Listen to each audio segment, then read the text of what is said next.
नमस्कार. आज आपण पांढरी शुभ्र सॉफ्ट जाळीदार इडली आणि त्यासोबतच टेस्टी असं सांबर कसं बनवायचं दोन्ही रेसिपी एकाच व्हिडिओमध्ये ते एकदम सोप्या पद्धतीने सांगणार आहे. त्यासाठी रेसिपी संपूर्ण पहा. तर इथं 1 वाटी उडीद डाळ आणि 3 वाटी तांदूळ घेतले. 3:1 प्रमाण ठेवायचं. आता डाळ तांदूळ स्वच्छ धुवून घेतले आणि 6 तासासाठी भिजत ठेवले. 6 तासानंतर डाळ तांदूळ छान भिजले गेले. त्यानंतर मी इथे 1 वाटी पोहे भिजत ठेवले होते. पोहेसुद्धा छान भिजले गेलेत. आपल्याला आता हे डाळ तांदूळ आणि पोहे गरजेनुसार पाणी टाकून बारीक करून घ्यायचे. जास्त पाणीसुद्धा नाही टाकायचं, म्हणजे आपलं पीठसुद्धा छान असं फर्मेंट होतं कमी पाण्यातच. आणि पाहू शकता एकदम बारीक असं मी दळून घेतले. लगेच वेळ न घालवता आपल्याला हे बॅटर एक 12 ते 15 तासासाठी उबदार ठिकाणी असं ठेवून द्यायचं, म्हणजे पीठ छान असं फर्मेंट झालं जातं. आणि हे पाहू शकता 12 तासानंतर किती छान असं पीठ फर्मेंट झालंय. एकदम डब्बा भरून डब्याच्या बाहेर सुद्धा पडलं गेले. त्यासाठीच आपल्याला भांडं मोठं घ्यायचंय. आता मला जितकं पीठ लागतंय तितकं मी एका पातेल्यात घेतलंय आणि बाकीचं फ्रीजमध्ये ठेवून दिलंय. आता चवीनुसार त्यामध्ये मीठ टाकून छान मिक्स करून घेतलं.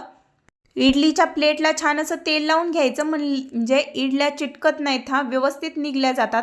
आता खूपच जास्त पण भरायचं नाही हे साचे आणि खूपच कमी पण नाही. अशा पद्धतीने भरवायचे, म्हणजे ना इडली छान अशी व्यवस्थित फुगली जाते.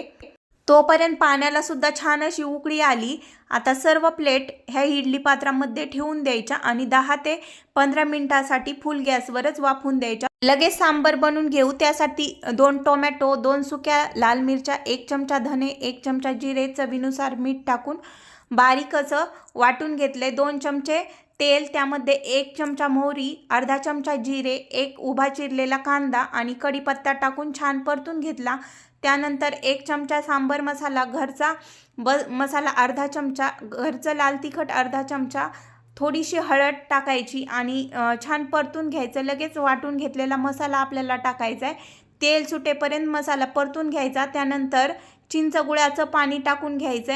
लगेचच शिजवलेली तुरीची डाळ घोटून घेतली होती ते टाकून घेतली आणि आपल्याला लो गॅसवरच छान असं उकळून द्यायचं आहे. तोपर्यंत इथं 10 मिनटं झालेत. इडलीसुद्धा छान अशी वाफली गेली आणि टम्मसुद्धा फुगली आणि पाहू शकतात रंगसुद्धा एकदम पांढरा शुभ्र आलाय. तितकी सॉफ्ट जाळीदार झाली. तर अशा पद्धतीचे इडली सांबर एकदा नक्की बनवून पहा. रेसिपी आवडलीच लाईक, शेअर, सबस्क्राईब करा. धन्यवाद.